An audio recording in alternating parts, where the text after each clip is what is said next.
Here is 5 reasons why I am no longer a Muslim. Now, I was born and raised Muslim in Melbourne, Australia by Turkish parents. I went to a Turkish Muslim school and I also learned Quran and Arabic in Saturday classes when I was younger. Throughout my whole life, I was fed this narrative that the Quran was always preserved, there's nothing changed in it, it's letter for letter, dot for dot, perfect, and no one has ever changed it, and there's only one Quran.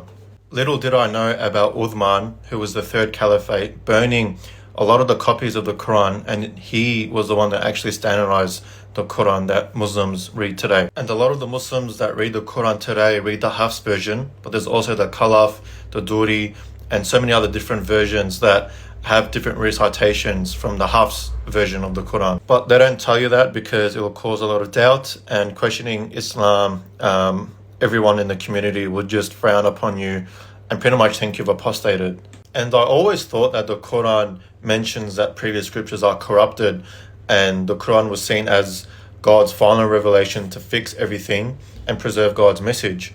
But little did I know, or little did what the sheikhs and the imams tell me, is that the Quran actually never mentions the previous scriptures are corrupted. It actually says the opposite, it confirms it.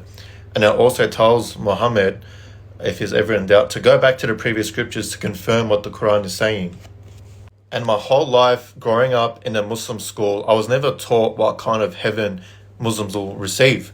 And the kind of heaven we receive is 72 virgins filled with alcohol. And it just seemed so off, like as if our whole purpose in life is to gain women for eternity.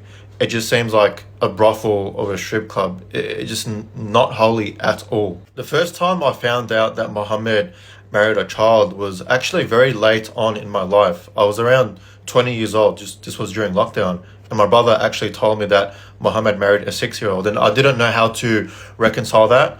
What they told me was, because Allah chose her, because she did narrate a lot of the hadiths, and also that time it was normal, and it just excuses that I couldn't reconcile. It's like, how can Muhammad be an all-time role model when he married a child? It just doesn't make sense. And he also married 11 wives at one time. The Quran says you can only have 4. And also I was fed this narrative that Islam is a religion of peace. But it's not really the case when you read the text in Quran chapter 9, which is seen as the last revelation of the Quran. So they kill and are killed. This is the true promise upon him in the Torah and the Gospel. So how can this be a religion of peace if one of the last chapters revealed in the Quran is the most violent chapter in the whole book?